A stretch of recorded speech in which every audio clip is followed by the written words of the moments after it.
నెలల తరబడి ఎన్ని మందులు వాడినా మీ మోకాల నొప్పులు తగ్గట్లేదా? ప్రాణ పెయిన్ క్లినిక్ లో అత్యాధునిక చికిత్స. మాచర్ల వైసీపీ మాజీ ఎమ్మెల్యే పిన్నెల్లి రామకృష్ణారెడ్డి జైలు నుంచి విడుదలయ్యారు. ఈవీఎం ధ్వంసంతో సహా 3 కేసుల్లో ఆయనకు షరతులతో కూడిన బెయిల్ను ఏపీ హైకోర్టు శుక్రవారం మంజూరు చేయగా నేడు ఆయన బయటకొచ్చారు.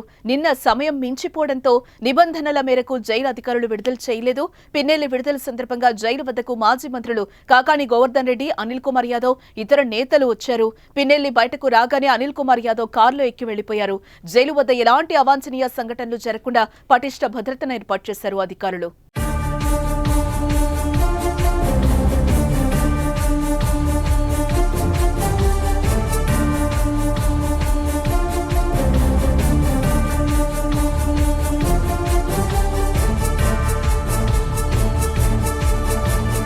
ఇటు జైలు నుంచి విడుదలైన పిన్నెల్లి బెంగళూరు లేదా చెన్నై వెళ్లే అవకాశం ఉన్నట్లుగా తెలుస్తోంది. కోర్టు విధించిన షరతుల ప్రకారం పిన్నెల్లి రామకృష్ణారెడ్డి పాస్పోర్టును సరెండర్ చేయాలి. ప్రతి వారం మెజిస్ట్రేట్ SHO ముందు హాజరు కావాలి. అలాగే అనుమతులు లేకుండా దేశం విడిచి వెళ్లకూడదు.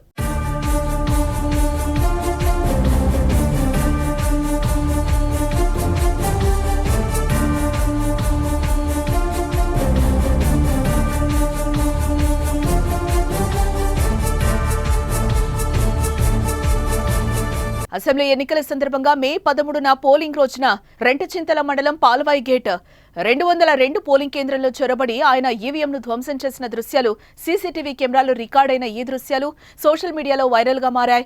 ఈవీఎంను పగలగొట్టిన వ్యవహారాన్ని ఎన్నికల సంఘం సీరియస్ గానే తీసుకుంది.